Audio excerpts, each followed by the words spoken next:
It's reminiscent of Bloodsport when the big sumo guy goes against John, but not with a gut though. Just the size difference is tremendous. Tremendous size difference.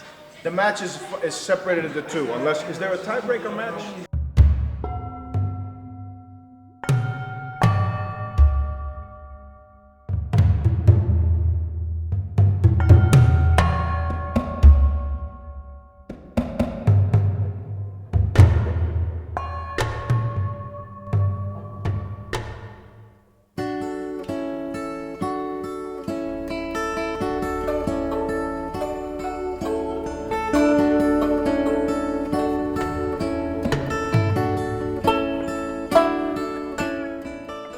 Taiji is about fighting. Everything that comes out of it that's being promoted is a byproduct. Whether it's health or whatever, spirituality, it's a byproduct. When this interview took place, I'd known Mario Napoli for about 5 or 6 years. The person that introduced us said he was excellent at push hands, but I didn't expect to be impressed. I was a tournament champion myself in both forms and push hands, and I was confident. On the evening we were introduced, we touched hands and basically destroyed the apartment we were playing in. But Mario went much further in push hands competition than I ever did. He competed internationally in Taiwan, and in August 2000 at the acclaimed Zhenjiagao tournament in Henan, China, he won. And there in the birthplace of the art, he became the first and last non-Chinese athlete to win the event. From pushing with him and refereeing many of his matches over the years, I knew Mario was a tough and smart competitor that had a lot to offer the Tai Chi community. So somewhere around 18,000 kilometers into my Taiji People journey, I stopped in Brooklyn, New York to ask him about his training approach and the Chen-village tournament. So how do you guys work? What we do is this. I'll give you a roundabout. Let's make it like a circle. Just to get an idea. In push hands, when we play and we play full out, we have absolutely no fear of hitting each other. We don't mind pushing the guy real strong out of the circle, or even, whatever happens, comes here, even get one of these going. We have no problem with that. The throws and sweeps, Taiji has them. All the Chen people play them. They all do sweeps, whatever. I tried to break him by breaking his root, and from here, I go for the sweep, and I can take him down. So we use that. In full speed, we don't play this. As fast as you like. As fast as you like. And again, the principles apply. People think it's all rough and tough. But if we're hunkering down, and there's a lot of energy coming. Put a little energy, just a little. Put a little energy. I can't, this thing ain't gonna work. You're gonna throw me all over the place. I have to maintain my center. I have to hunker down. I have to take root. And from here to push him. If I push him like this, it's very hard. I have to break.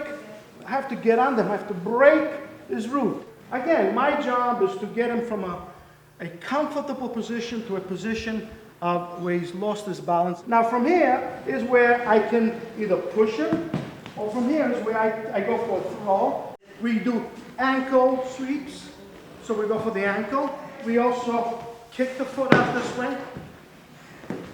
We just borrow the better sweeps, or the better way to play them from the judo. So we don't do no silly turning thing here. When we're serious, we play. He can attack or he can grapple. He can do whatever he wants. There was no. So I'm thinking I'm going to move in by trying to get in, but he's thinking about hitting me. I don't know if he's going to be nice or if he's going to attack me right away. So if I'm thinking to grapple and he's attacking me right away, then things change. I have to now I have to stop him from doing whatever he wants to do. Who knows what happens? Maybe I can neutralize him. He can neutralize me, and then you do what you've got. You can't now say, oh, I've got to do Taiji. You can't do Taiji. You can only do what you are at that moment. We work on the legs. We are seriously interested in letting go. What the Chinese love to use the word sun. This is Chinese conversation. Yeah. What is that thing when you neutralize? No. Huajing. No, Chi-Chi. What is that? Ching. What is that thing called? Receiving energy. There you go. There you go. What the hell I know? Jiajing. Yeah. We are very serious in the practice and letting go in Sung, and we're very serious about their Chia Jing, whatever the hell you call it. Yeah. When I do pushing, I am very serious that he gets, which is the bad leg? This is my bad leg. But get on the good leg. Because I want you to get on your leg. They're getting better. I want you to get on your leg. I understand. He's not allowed to lay his weight on me. All his job is, he's got to sit on that leg. So once he sits on the, then I go onto the other side. So, and again, he's got to sit on that leg. And then I do it again. Again, he's got to sit on that leg. And again, he's got, so I make him sit more. And I make him sit more, sit. And he's got to, until he can't take it anymore. Then I pull him. He can't do nothing without moving. You don't do something. Now I pull him. And the pull is very light. He's got to follow my pull. And now I pull his up. Then I take him down again. He's got, everything has got to be on this leg. And then I take him back, and he cannot dare to move without me, and he cannot dare to take, and if I stop him, he stops. He better stop. And then we do the Manching thing, where we're both working out. So this is me working him out, or opposite, or him working me out. Very serious about Sung, and we're very serious about receiving energy, changing, whatever. We're very serious about it. When we do push hands, we do the Chen-village version, and exactly like I told you, so he pushes, and you sit on that leg. You don't resist, you don't pull, you don't hold, you don't become heavy. Everything is light. So whatever's coming gets responded by not my hands, or my upper body, or it gets responded by the leg. The push comes, the leg takes it down, takes it down, takes it down, till it's completely gone, and then now I do him. And it's slow, it's meticulous, and it's serious. Again, I'm not trying to push him. I'm trying to help him get a little more onto that leg. Everything has to be loose. Everything has to be loose. We also have the version where he pushes and push. And we have what's now the new word is pung, because pung is a big thing in Taiji now. So we have this where he's here, he's for real, he's falling up. And we do that, and it's more like an old-fashioned Taiji kind of nonsense, where I'm always on. Any move that he makes gets moved on the outside of it. I don't neutralize it and try to let it go. I return it into his body. We don't do that much because we like to do that in the free game. In the workout. Because in the workout, he's coming full out, I'm coming full out. Whoever wins is the guy who's standing there, not the guy who moved. That's where you develop real pung body, or the body where it can withstand and it's alive and it's full. I don't like to use the word get strong legs, because it's not the legs that are strong. But what happens when you learn to let go, when you learn not to hold and to let go, something to do with gravity, when something goes down, these become strong. The stronger you can make this, the stronger you can make your joints, via the ligaments and the soft tissue, the less of a chance you have into getting hurt. From my experience, from being in Japan, literally playing with a sumo guy. I've seen sumo players up front, this close, play, they don't get hurt. Why? Because they have a body. They have a serious body, they have a strong body, they have a body that's been worked out. And when they hit each other, I swear to God, you feel the wind. And the workouts that they do are agony. They literally scream in agony. They get beat up. How serious they work out, how healthy they were, how strong they were. And you touch them and you fly, you literally fly. The body is able to withstand pressures, whether they're inside and outside. They don't have this Taiji nonsense. He comes at me, then I can withstand him. Whatever he comes at me, I can withstand him. That is, I need a strong body. I don't have a strong body. He comes at me, he's going to give me whiplash. What the hell? I don't know what he's going to do. He's going to destroy me. You must have a strong body. You must have root.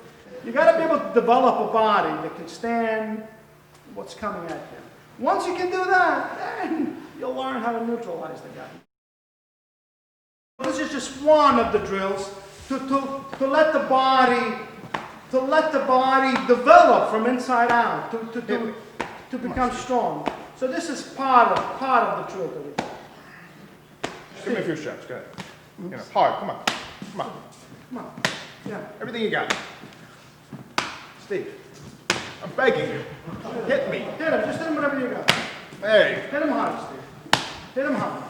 So there you go. So he's that- learning. Watch, Steve, don't do that. You can't. I thought you No, you can't. You gotta be careful. You okay, Steve? I'm all right. Okay. It's no worries. That's fine. It's fine. Everything's fine. So that's what we do. Actually, Mario is good. He's rooted. I was very proud of him, and he came with us to Taiwan compete. The second time he went to Chen-village, I think he was doing even better, I guess. Well, William Chen, I guess would be considered my uncle, I guess, in the Taiji world. He is a great hitter, and he can take a shot. And if he does not want you to hit him, he's also good at not you being able to hit him. As a kid, I used to box a lot. And in boxing, you get hit in the head. Whether you like it or you get in the head. And you're taught, whether it's a little shot or a big shot, every time you get hit in the head, it's a concussion. So we're not professional. We don't make $1 million. We don't make no money out of these things. So by taking away the shots in the head, it's no longer a boxing Taiji game. The head can never take it. So you got to make a choice. It's a choice you make. What William Chen does is he brings it into the boxing level. And I have nothing but respect for him, but I have nothing but respect for the hitting part of Taiji, which that's what he focuses on. I focus on the sporting side of the push hands, but not, a serious sporting side of the push hands. Oh, I compare us Taiji players with national judo players. We don't match up, period. We're nowhere near them. The best Taiji players are brown belt level judo players.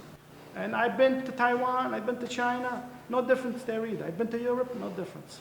I played with people, I played with many people. I go to judo, I get my ass kicked.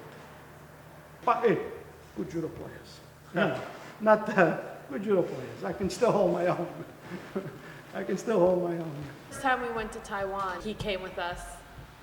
He was very gracious. I wasn't allowed to wear a tank top in competition, and he gave me the shirt off his back, literally. But he's a lot of fun. He's a good guy. Very, very rooted. I think that mentioning the way he introduced the system was through this ability to sink, to let go. It's very difficult to explain this let go, but you must let go. And gravity, you feel gravity. And the pull of gravity, trust me, is very, very painful, very hard. He gave that sung idea and also that receiving energy idea. You don't clash together, and that is how you open up the joints. And he went that route, and I believe it's probably the best route into getting introduced or getting strong. But I also believe in the strong play.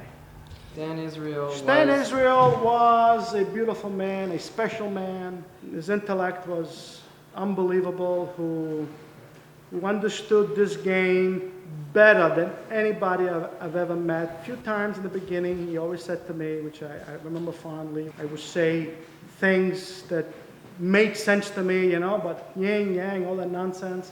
And he would say to me, why are you so confused?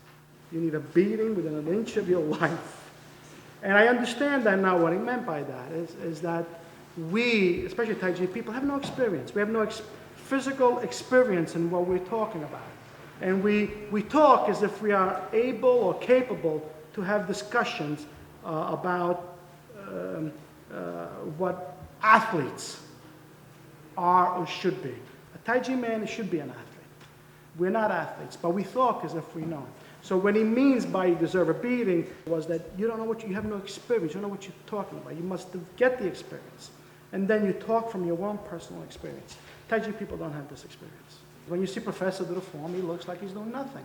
And I remember one day, Stan took out a pen. And the little trick when you move the pen in such a way, the pen looks like it's made of rubber. And he goes, that was Professor. He looked like he was soft. But if you touch the pen, he said, I touched every part of his body. He was hard as steel. His legs, he told me, his legs, you couldn't make a dent in his legs. Professor was made of steel. He wasn't a Gumby, rumpy guy. He had open joints. It's the joints that were flexible. You're not going to get flexible joints by doing this. You get nothing by doing this. You must, you have an extension about yourself. You must be able to stretch correctly. people who do this, well, this nonsense, You do they're form. not. You do form. Oh yeah, I do my form. You're not gonna see it. I do my form, and by my form, Let's see it. it's not gonna happen. And my form is not that good, meaning I'm not that good. But my point is, flowery, external, lifeless, meaningless moves are not gonna get you anything. The way Stan explained to me was this: if you have a rubber band and you hold one hand and the other hand is down, he goes, that's wrong. And if you take that rubber band and you stretch it all the way where it's no longer flexible, that's also wrong. What he said is there's a place where it's taut, yet it's flexible. That's where Taiji man should be. So that means you must be extended. You're moving from your joints. There's the joints that make you move, but your body's got to be strong. Do you find most Chen-village style people too relaxed? Yeah. I find that all Taiji players seem to be too limp, too noodle, overcooked, whether it's even Chen people or Wu people. Yes, Chen people too. They misunderstood me. Do you feel any kind of sense of camaraderie with the larger Tai Chi community? No, about 5, 6 people. That's it. You have a strong personality. You've got a lot more detractors than you've got supporters. That's correct. People would just love to see Mario Fall on his lose. face. How do you feel about that? What's you? The reason why I started screaming and yelling in the beginning was like anybody else. I was very excited about Taiji. I saw what a wonderful art it can be, and I wanted to share that. He's passionate about his Taiji. He's passionate about his development. He's passionate when he sees something good, and he'll cheer you from the stands. And when he sees something bad, he's passionately opposed to it. I love it. Why not? I just wanted to share the excitement that I found that Taiji can be. Taiji at the internet is mental masturbation. Why? Because everybody knows what it is, and everybody disagrees with each other. Then when you finally meet them, you realize that they're little old geeks, old hippies, or they're good at computer work, and they can't stand on one foot. I don't dislike the person, but we're talking about the deed, the workout, the Taiji thing. That I think I'm entitled to my own experiential opinion. And if I see it going to the toilet, I say it's going to the toilet. Nobody listens to me anyway, so who cares? And this Wang fella, he came in, and he's walking like a peacock. And he's looking at the people, and he sees him, So he mocks them by going up to him and going, oh, strong, And then he sees me, and he walks right behind. We do the weigh-in, and I noticed that the guy I was going to play was a tall Chinese guy. And he goes, hey, you're going to play him, you're going to play him. So I said, I looked him straight in the eyes, and I play like the fool. Oh, geez, I'm sorry, I'm going to lose, So we did that a few times, back and forth.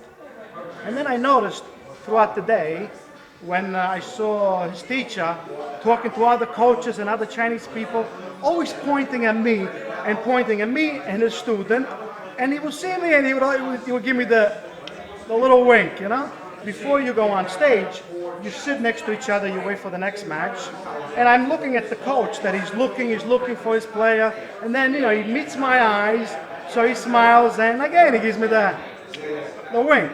So I go, what are you going to do?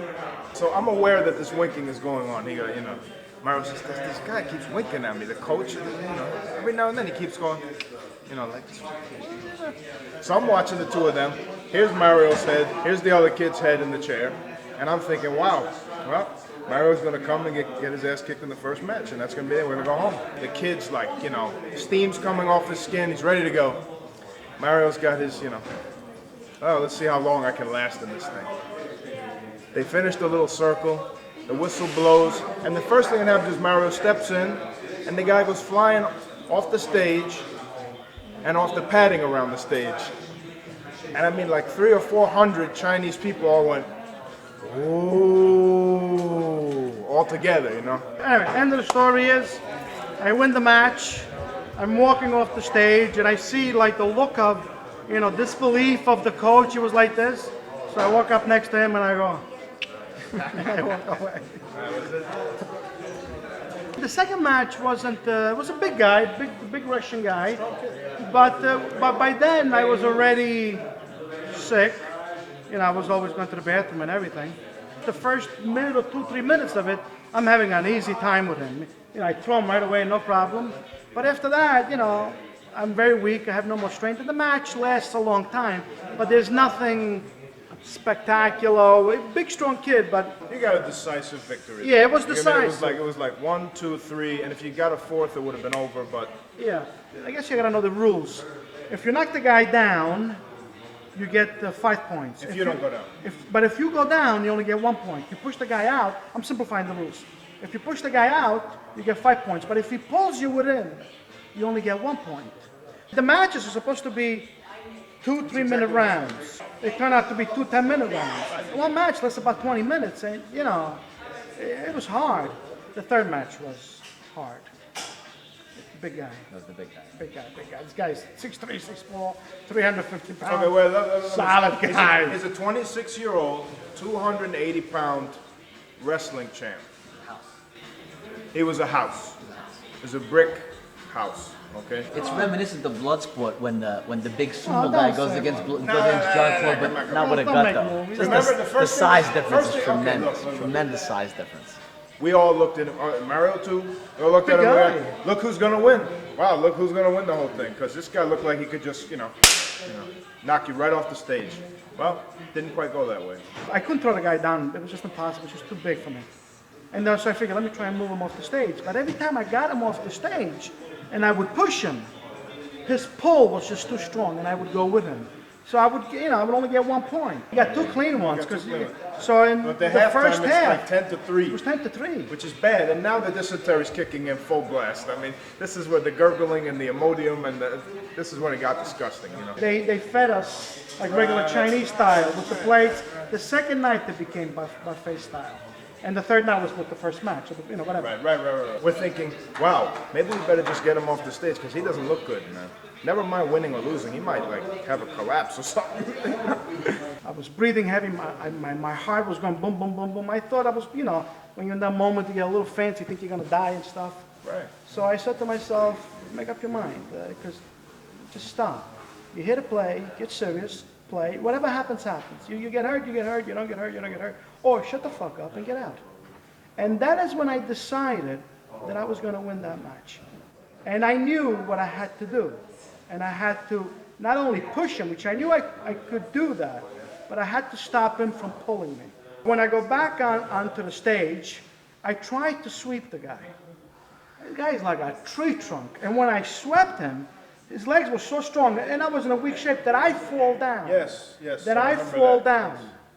And that's when I thought, okay, pack it up. I'm sitting on the stage, and I put my head down. I quit. I despaired, You know the old cartoons from Tom and Jerry with the, with the judo throw with the little tiny mouse, the big cat.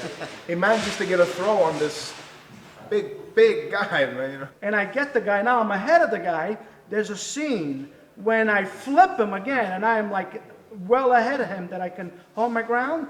You see the same thing happens to him. When he goes down, you see for a split second, he goes like this. The spear hit him, And that I thought was very interesting, just as a personal thing, And by that time I had points ahead of him, and he had time against him.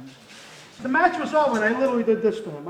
And he held me, because I just couldn't stand up. And then I walk away, and he comes over me, and he hugs me. I couldn't believe it. The guy hugs me.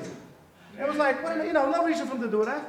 And then after the match was over, they're talking with him, so I go over there, and I see him from the corner of my eye coming towards me. And I didn't think anything was going to happen. But he's a big guy. He comes over, so let's say, obviously the opposite, And he comes over, and he goes like this, And he looks at me, and he goes, and he goes, almost as to say, I got a little piece of shit like you. Be me. And then he hugged me and we took pictures.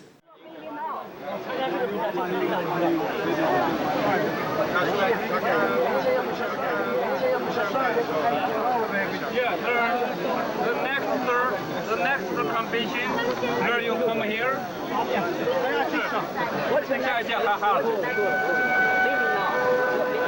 Very happy. If you're given the opportunity to give a piece of advice to the larger Taiji community, what would it be? Treat your legs as if they were your slaves. If there's anything I can tell to the Taiji people is, if you're not working out hard, if you're not exhausted, you've done nothing.